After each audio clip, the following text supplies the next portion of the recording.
part 2, the show and tell of SEL with curriculum examples. Okay, so the curriculum examples will be in this, and we'll start working through this and see where we can go. All right, so remember when we were speaking at the conference, I know some of you may have not been at the conference, or if you've not seen the first of the series, we talked about social and emotional learning is an overall digital framework.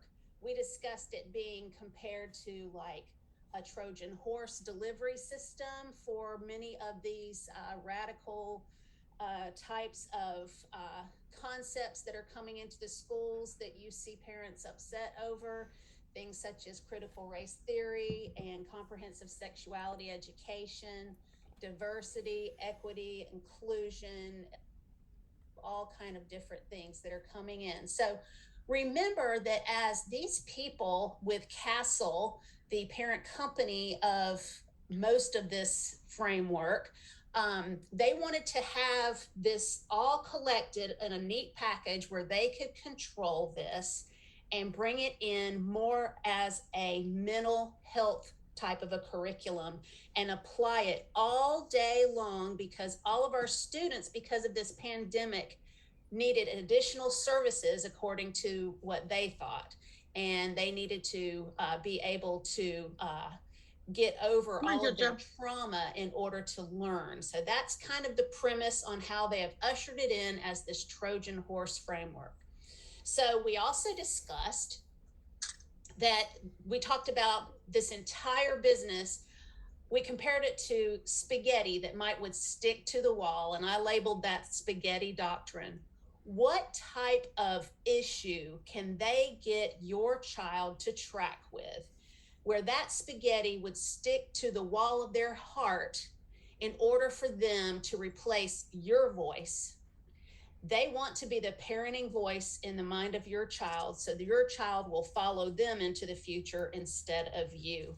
Any of these kinds of things that your child would track with, they would want to create even additional personalized lessons for your child. So remember all of that as we go through and look at the curriculum examples and think about the kind of things that these students will answer on these very just personal questions.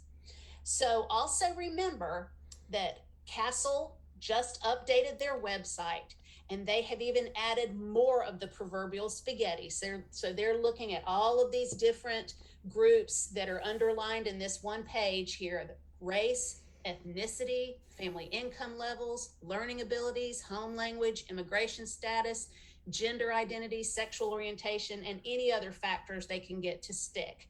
And believe me, we have a whole diverse population coming over our southern border, so they've got plenty to work with.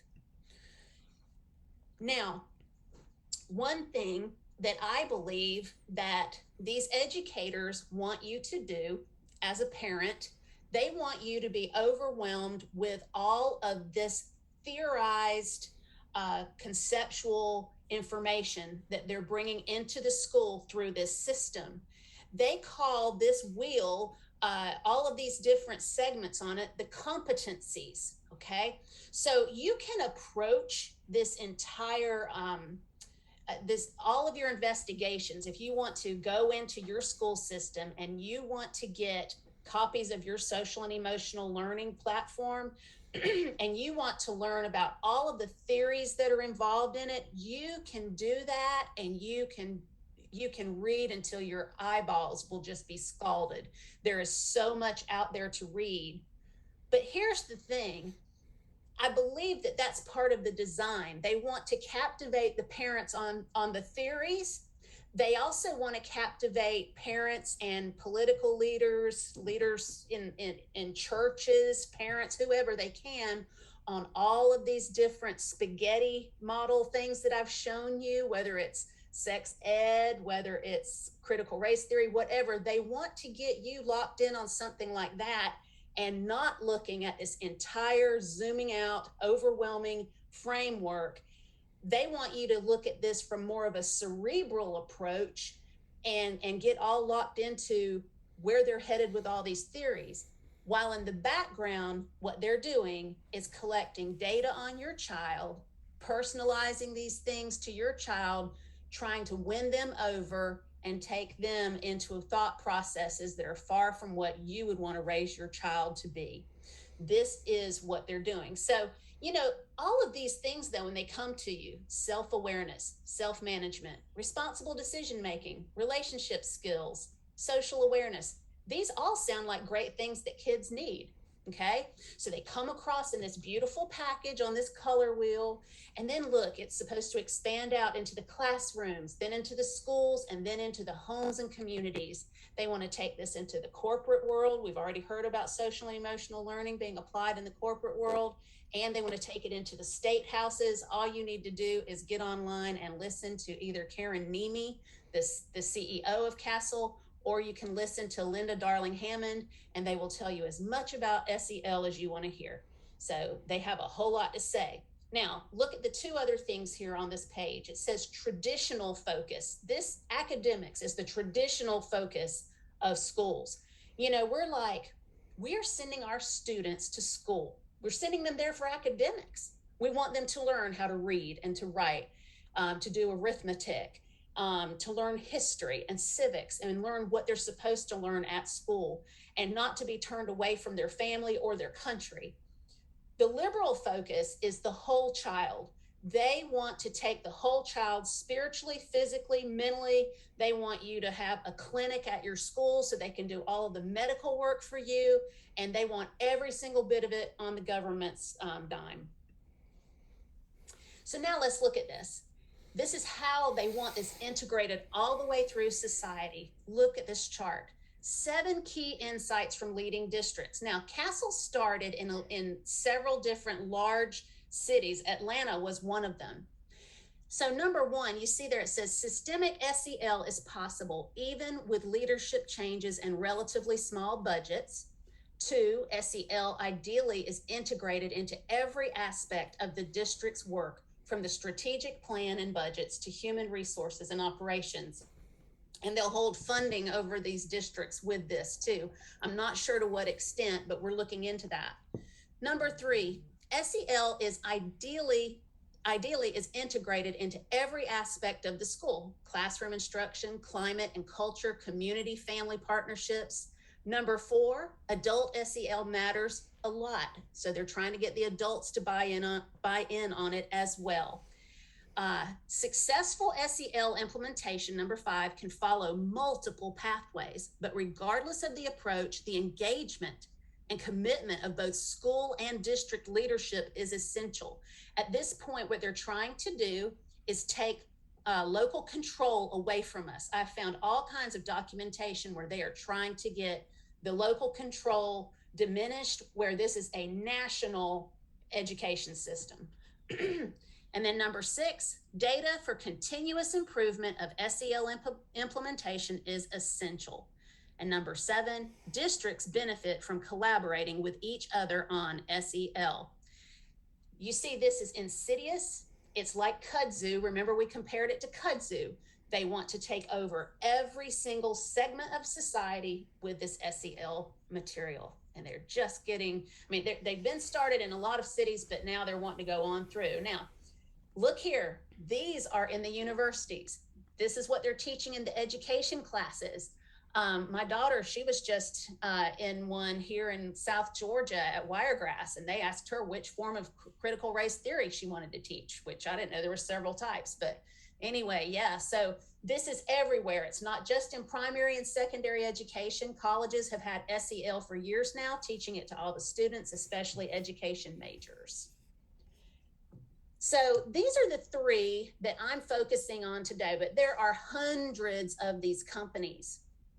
And I think as the leadership for Protect Child Health Coalition moves forward, we'll just have to figure how we want to manage looking at these and storing them, because storing video, there's a lot to store. So there's things that we kind of need to consider on how to manage and going forward. So like I said, there's hundreds of SEL companies. And we share what we learn with communities, educating parents and leaders to monitor curriculum and to demand that all digital curricula is secured and not integrated with online publishers for data collection. So here's what I'm saying. If you have a live website, how in the world can anybody keep up with that? You won't know if they've downloaded something. This is the thing I believe that we need laws written about, because these publishers, if you have publishers in the out in a live publisher that has a live website and they are updating, you're updating documents and everything, you're not going to know what they're bringing to that child, especially when it comes to the interventions that they're wanting to assign. So I'll show you that in just a moment. So there's a lot to do. This is huge, and they know how huge it is, and they know how overwhelming this can be. So Harmony SEL is, there are a lot of these SEL companies that will come to the school districts, and they have been financed, and they will give it to the school districts for free. And they say, well, if you come and take our training, they'll even entice a teacher sometimes and give the teacher a scholarship and give them money for coming and being trained. There is so much money behind this, and the schools are really wanting that money. So this is something else that we need to look at. But the important part is us talking with the schools and getting in there, finding out what they have and finding the goods like I'm about to show you, and showing it to them and helping them understand where they're taking us and holding their feet to the fire, so to speak. You know, while curriculum may be free, it definitely will come at a cost, and the cost is the piece of your school, and parents will not be down for it. All right. So I want you to see what I went through to get this particular purpose prep, what I had to go through to get this audited. This was crazy. And this is just one of the module that I did. So this is a brief little video. Let me show you this real quick. Hi, my name is Marsha Metzger, Director for Choose Now, a Georgia nonprofit organization that provides answers for parents and schools regarding sex education and controversial mental health curriculum. Recently, I conducted an open record request on a school district to gain access to Purpose Prep, a digital social and emotional learning program, so I could see it firsthand, since the curriculum director advised me that his school was using it for sexuality information and education. Once I was reluctantly assigned a test account by the school after asking and referring to legal avenues in order to get it, I began to look for some recent revisions to the curriculum that I had heard about, involving LGBTQ, critical race, anti-racism, diversity, equity, inclusion, and etc. Well, I located the information in this culture and climate transformation module, and I immediately tried to click on this chapter down here, the very last one, to be able to observe and review all of the lessons within it. Once I clicked on these lessons, though, I realized that I would not have any success until I had completed all of these lessons up here. And each one of these has drop downs. When you click on each one of these, you will see there's even more drop downs. So this took forever. There were 80 plus assignments, and this took me days to complete. Why would you think that they would bury these lessons if they deemed them to be so utterly important for students? Well, I believe this was intentional, to bury the information, knowing it would be a huge time investment if anyone wanted to investigate it. Children must be guarded at all costs, even with huge time investments, because children are our future. So I invested this time, and I gained the access that I needed to all of these controversial subjects that are located in this last section. Within this one module of many, I gained enough information to make any school board panic at the thought of parents learning its contents, and this is just one. The takeaway from this video is that students are being introduced to lessons that are unapproved by parents, that teach them controversial ideologies while collecting data on their responses. Parents may legally opt their students out of these sessions. Stay tuned to our Choose Now YouTube and Facebook page, as well as our website, choose-now.org, for more videos from this audit. This is Marsha Metzger. Again, thank you for listening, and stay tuned for more short videos to keep you informed on the schools in South Georgia. Thank you. Hi, my name is Marsha Metzger, Director. All right, could y'all hear that okay? Yes, but I'm sorry? I didn't see a video the whole time. Could you hear the video? I could hear it, but I couldn't see anything. Oh, well, it was the same thing. Could you see the screen at least? Yeah. Oh, okay. Yeah, it was the same thing pretty much. It wasn't like you wouldn't have seen me, so good. I'm glad you at least saw that part. All right, so let's keep going. This is the call to action assignment section. So I find it interesting that Purpose Prep in itself, it even says call to action. So we're looking at the fact that they are making activists out of our students as they move them through these lessons. Personal questions in these call to action assignments are asked of the students regarding what they believe, and many of these are based on limited perceptions that often reveal the thoughts and beliefs of a family, of their family members, without parental consent. So let's check into a couple more of these videos, and let's just show you exactly how they are coming across with these particular lessons. This is Elijah Proge, and he is used to teach many of their sexuality videos. And, well, I don't think there's any parent, at least around where I live, that would be appreciative of this at all. Here we go.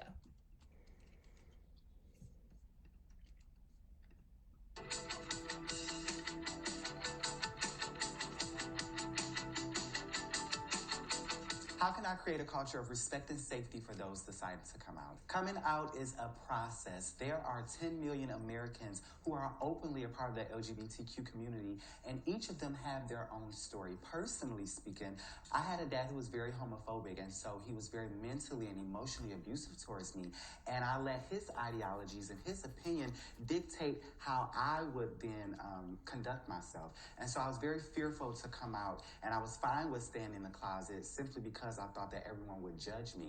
And so when I was 17 years old, my sister actually outed me to my family.